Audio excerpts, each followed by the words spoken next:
सभी को फिजिक्स पढ़ने में दिक्कत आ रही है। बहुत सारे कमेंट आए कि सर मुझसे फिजिक्स नहीं हो पा रही। नीट वाले बच्चों कमेंट बहुत सारा आ रहा है। क्लास 12th वाले, सर लास्ट ईयर पेपर तो इतना टफ आया था कि हम फिजिक्स कर ही नहीं पाए। फिजिक्स कैसे पढ़ना है मैं आपको मात्र आपका 5 से 7 मिनट लेने वाला हूं और आपकी फिजिक्स को इतना स्ट्रॉन्ग करवा दूंगा कि आप फिजिक्स को चुटकियों में कर लेंगे। चलिए, आपको मैं बनाने वाला हूं फिजिक्स जीरो टू हीरो। अगर आपकी फिजिक्स कमजोर है तो आप अपनी फिजिक्स को स्ट्रॉन्ग कैसे करेंगे। फिजिक्स एक ऐसा सब्जेक्ट है जो गर्लफ्रेंड की तरह है। अगर आपने गर्लफ्रेंड को टाइम दिया तो वो साथ आपके रहेगी, अदरवाइज वो भी भाग जाएगी। सेम यहां भी है, अगर आपने फिजिक्स को टाइम दिया तो फिजिक्स आपका साथ देगा, अदरवाइज आपसे दूर चली जाएगी। तो फिजिक्स को साथ रखना है तो टाइम देना है। अगर मैं आपसे कहूं कि फिजिक्स में 180/180 कैसे लाऊं नीट में, फिजिक्स में 70/70 कैसे लाऊं बोर्ड में, तो ये कोई बहुत बड़ी बात नहीं है। लास्ट ईयर जो बच्चे पढ़े थे उनके 6 बच्चों के 160 आए हैं, इस बार 180 में से नीट की बात कर रहा हूं। और जो 8 बच्चे हैं जिनके 65+ बोर्ड में आए हैं आउट ऑफ 70, एक जो ऋषभ था उसका 68 आए हैं 12th में। क्यों? क्योंकि उन्होंने कुछ नहीं किया, उन्होंने स्ट्रेटजी को फॉलो किया और अपने फिजिक्स की मार्क्स को अच्छा किया। मैं आपसे टाइम नहीं लूंगा, पहला बात बोलूंगा। सबसे पहला, अपना एम बना के चलो। अपना एम बना के चलो, मुझे करना क्या है, मुझे करना क्या है। अपने एम बनाओगे मतलब छोटे छोटे एम बनाओ। जैसे मैंने क्या कहा कि आज मैं उठा तो मुझे आज डायमेंशन के जितने भी क्वेश्चन है वो आज कर लेने हैं।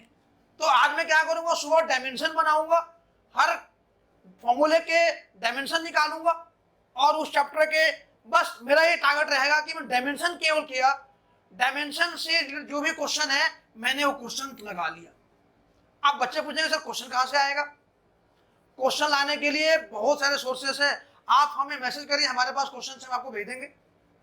आप हमारा टेलीग्राम चैनल ज्वाइन कीजिए, वहां से आपको मिल जाएगा। उस नहीं तो आप क्या करेंगे, यूट्यूब पे नेट पे इतने क्वेश्चंस पड़े हुए हैं, आप वहां से करिए। आप ये मत बहाने मत बनाइए कि सर मैं कहां से लाऊं। बहाने बनाने का कोई समय नहीं है आपके पास। बहाने मतलब आप अपना टाइम खराब कर रहे हैं। आपको मैं बताए नहीं आऊंगा कि तेरे नंबर कहां से आएंगे, आपके पापा नहीं कहेंगे बेटा नंबर क्यों नहीं आ, नंबर कहां से आएंगे। ये आपको करना है कि मुझे नंबर लाना है और मैं नंबर लाके दिखाऊंगा। तो खुद को क्या करना है, अपने एम को हाई नहीं रखते हुए धीरे धीरे क्या करना है, स्ट्रेटजी बनानी है कि मुझे ये टॉपिक करना है पहले, फिर ये टॉपिक करना है, फिर धीरे धीरे आप आगे बढ़ेंगे। जैसे ही आपने एम बनाया फिर आप ध्यान देंगे क्वालिटी पे। ऐसा नहीं कि पापा मैं तो आज सुबह 3 घंटे पढ़ा हूं। बेटा तुमने किया क्या है 3 घंटे में। आपको अपनी क्वालिटी पे ध्यान देना है, क्वांटिटी पे ध्यान नहीं देना है। मैंने क्या बताया आपको, जैसे मैंने डायमेंशन का क्वेश्चन किया तो मुझे टारगेट है कि डायमेंशन के 50 क्वेश्चन मुझे करना है। चाहे मम्मी चिल्ला रही है, मम्मी बेटा खाना खा ले, मुझे खाने का ध्यान नहीं है, मुझे इस 50 क्वेश्चन का ध्यान होना है कि मुझे ये 50 क्वेश्चन करने हैं। जब तक ये 50 क्वेश्चन नहीं होगा मैं अपने चेयर से उठूंगा नहीं, मैं अपने स्टडी टेबल से उठूंगा नहीं। आप अपने आप को इतना हार्ड बना लो कि भूख क्या बड़ी चीज है यार, इसकी भूख बनाओ ना, पढ़ाई की भूख बनाओ कि मुझे 50 क्वेश्चन करने हैं तो करने हैं, इतने क्वेश्चन करके ही उठूंगा। तो इसके लिए क्या करना है, अपने बेसिक को स्ट्रॉन्ग करना है। लोग बोलते हैं सर एनसीईआरटी में कुछ नहीं है। बेटा एनसीईआरटी ना बहुत बड़ी ग्रंथ है, एनसीईआरटी को लाइन पे लाइन पढ़िए और स्ट्रिक्टली जो आपका सिलेबस है सिलेबस साथ में रखिए। कितने बच्चे हैं जो सिलेबस साथ में रख के पढ़ते हैं, बहुत कम ऐसे बच्चे होंगे जो सिलेबस को स्ट्रिक्टली साथ रखते हैं। ये बहुत बड़ी गलती करते हैं बच्चे। सिलेबस के लिए क्या करना है, क्या 2 रुपए का प्रिंट आउट निकालना है, 5 पेज का सिलेबस है, आपको हर चैप्टर का प्रिंट आउट काट लीजिए, हर चैप्टर का क्या कीजिए सिलेबस काट के अपने स्टार्टिंग पेज पे चिपका दीजिए या टेबल पे चिपका दीजिए। यहाँ फर्स्ट चैप्टर है, सेकंड चैप्टर या थर्ड चैप्टर, वहां लगा दीजिए। फर्स्ट चैप्टर में मैंने ये टॉपिक कर लिया। तो आप अपनी बेसिक को स्ट्रॉन्ग कैसे करेंगे, सिलेबस पहली पॉइंट, दूसरी पॉइंट एनसीईआरटी। एनसीईआरटी को फॉलो कीजिए, और आपका कंसेप्ट बेसिक क्लियर नहीं हो रहा है तो आप एनसीईआरटी से अगर नहीं हो रहा है तो कोई भी एक बेसिक सा एक रेफरेंस बुक ले सकते हैं आप, जैसे एस अरोड़ा है, ऐसे ले लीजिए, या कई बच्चों बोलते हैं एस सी वर्मा है, बहुत सारी बुक है, लेकिन एसएल के अंदर बहुत सिंप्लीफाइड दिया हुआ है, आप उसको कर सकते हैं। इसलिए मैंने क्या कहा, आप पहले अपना बेसिक क्लियर कीजिए, फिर भी नहीं होता तो कोई यूट्यूब शॉर्ट देख लीजिए, उससे भी नहीं होता तो आप एक बार नहीं, दो बार नहीं, 3 बार पढ़िए उस चीज को। ये नहीं मैं ऊपर से पढ़ लिया नहीं हो रहा, बेटा पढ़ने से नहीं होगा, उस टॉपिक को लिखिए, यहाँ पे लाइन पे लाइन लिखिए, 3 बार 4 बार उसको आप लिखिए, 100% आपके कॉन्सेप्ट में दिमाग में आएगा। फिजिक्स को रटना नहीं है, मैं बोल रहा हूँ बार बार, बायोलॉजी नहीं है कि बायोलॉजी में सर, बायोलॉजी आपको अच्छी क्यों लगती है? मेरे सर बायोलॉजी में तो सर मेरे 320 आए आउट ऑफ 360। क्यों आए भाई? क्योंकि इसमें रटना है, ये आपको अच्छा लगता है। क्यों लगता है? क्योंकि बायो में सर क्या क्वेश्चन डायरेक्ट आ गए, कर लिया हमने, कभी सोचा है कि मेरे इतने नंबर क्यों आए? फिजिक्स हमें टफ क्यों लगती है? इसलिए लगती है कि फिजिक्स मुझे अच्छा नहीं लगता।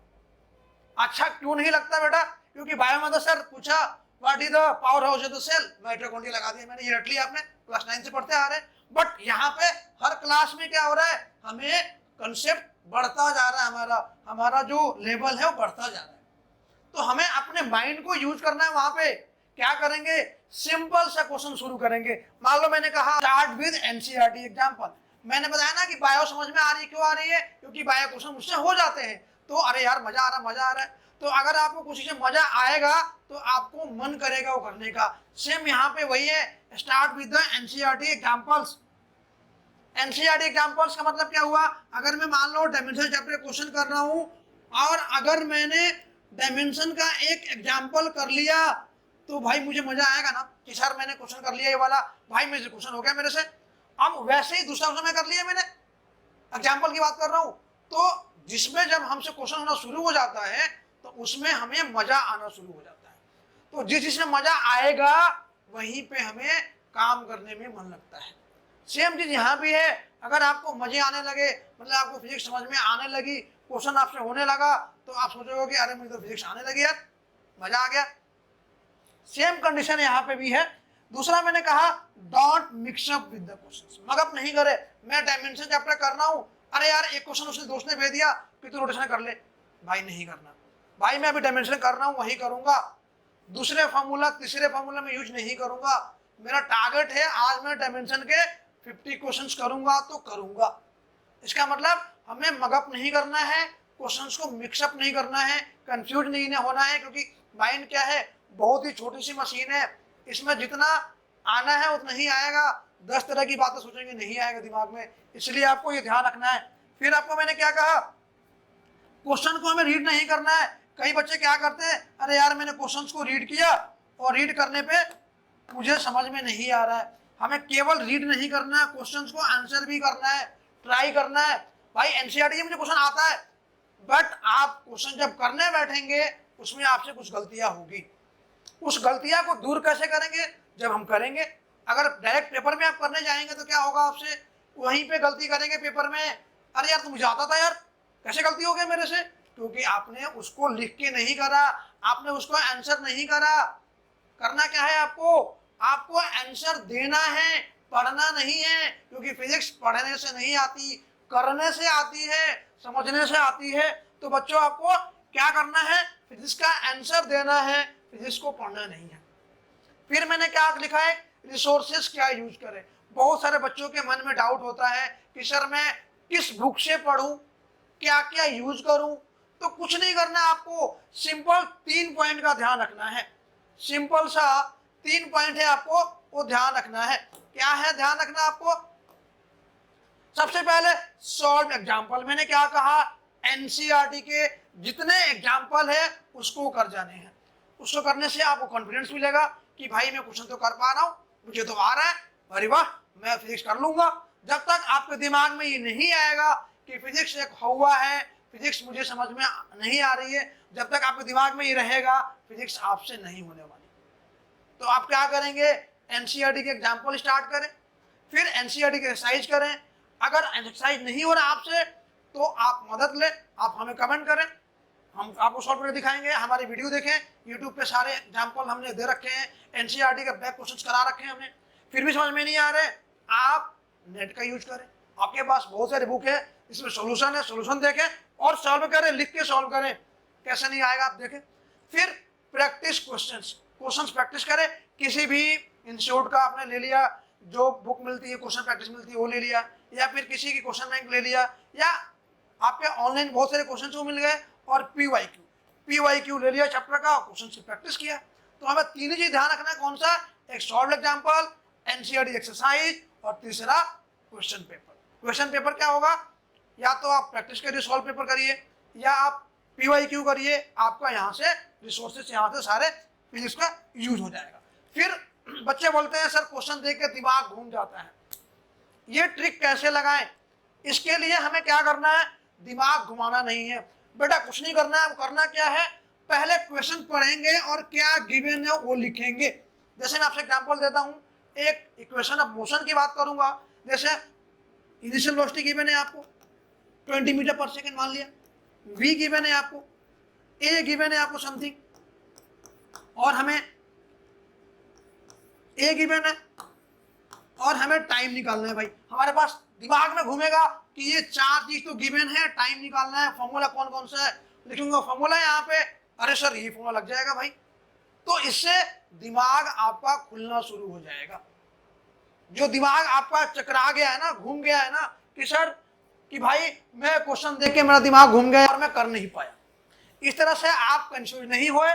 जो गिवन है वो लिखे और दिमाग में घुमाएं कि सर क्वेश्चन फॉर्मूले क्या क्या लगने हैं, इस चैप्टर से क्या क्या क्वेश्चन है, क्या क्या फॉर्मूले हैं, मैं उसको लिख दूं, अपने आप वहां से करना शुरू हो जाएगा, आपका दिमाग चलना वहां से शुरू हो जाएगा। ठीक है, चलिए हम आगे बढ़ते हैं। आगे रिवीजन कैसे करनी है। कई बच्चे सोचते हैं सर रिवीजन कैसे करूं, मुझे समझ में नहीं आ रहा चैप्टर का। तो भाई फॉर्मूला शीट बनाए। फॉर्मूला शीट बनाने के लिए क्या करेंगे, हर चैप्टर का जो फॉर्मूला है आप लिख लो, क्योंकि फिजिक्स में थ्योरी कम आती है, न्यूमेरिकल्स अगर आपको आते हैं थ्योरी तो आप रट लेंगे।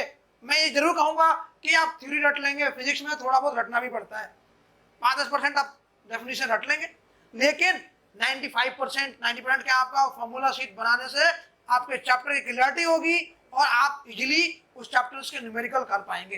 क्योंकि नीट में थ्योरी वाले क्वेश्चंस कम ही आते हैं, क्वेश्चंस न्यूमेरिकल्स ज्यादा आते हैं। तो आप फॉर्मूला शीट बनाएं और दूसरा क्वेश्चंस को लिखें, कौन कौन सा क्वेश्चंस आ रखा है, क्वेश्चंस लिखना है, अपने आप बेटा आपका चैप्टर्स रिवाइज हो जाएगा। अगर आपके पास फॉर्मूला शीट नहीं है तो आप हमें मैसेज करें, हमारे टेलीग्राम चैनल को ज्वाइन करें, डॉक्टर एस हब के नाम से हमारा चैनल भी है टेलीग्राम चैनल, उससे आप ज्वाइन करेंगे, आपको वहां से फॉर्मूला शीट मिल जाएगा। नेक्स्ट फाइनल टिप, जो फाइनल टिप्स है आपका, नोट जो इंपॉर्टेंट टिप्स है उसको थोड़ा ध्यान दें। Giving mock test is important. Mock test chapter का देना इंपॉर्टेंट है। किसी भी पेपर के लिए आप जा रहे हैं उसके मॉक टेस्ट आप दे सकते हैं, नेट पे पड़ा है, किसी इंस्टीट्यूट का उठा लें, पीवाईक्यू उठा लें, वहां से आपका क्या होगा, आपका प्रैक्टिस होना शुरू हो जाएगा, रिवीजन होना शुरू हो जाएगा। फिर more time equal to more score. मैंने पहले भी बोला था कि जो फिजिक्स से गर्लफ्रेंड की तरह है, मोर टाइम, ज्यादा टाइम दोगे ज्यादा इफेक्ट आएगा। सेम कि more time equal to more score, आपने अच्छा बहुत टाइम दिया आपका स्कोर अच्छा होगा। एक लास्ट मैंने कहा skip tough chapters. Tough chapter जैसे मैंने कहा कुछ चैप्टर ऐसे होते हैं जो बच्चों को टफ लगते हैं, जैसे रोटेशनल मोशन हो गया, आप उसको स्किप कर सकते हैं। कितने क्वेश्चन आएंगे, एक आध क्वेश्चन आएंगे, बट अगर आप 12th में हैं तो स्किप कर सकते हैं, लेकिन 11th में हैं तो आप इसको नहीं छोड़ सकते, कर सकते हैं। तो इस तरह से आप अपनी स्ट्रेटजी बना सकते हैं।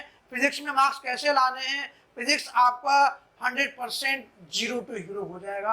आप फिजिक्स में 160/80, बोर्ड में 95/100 इजीली आप ला सकते हैं।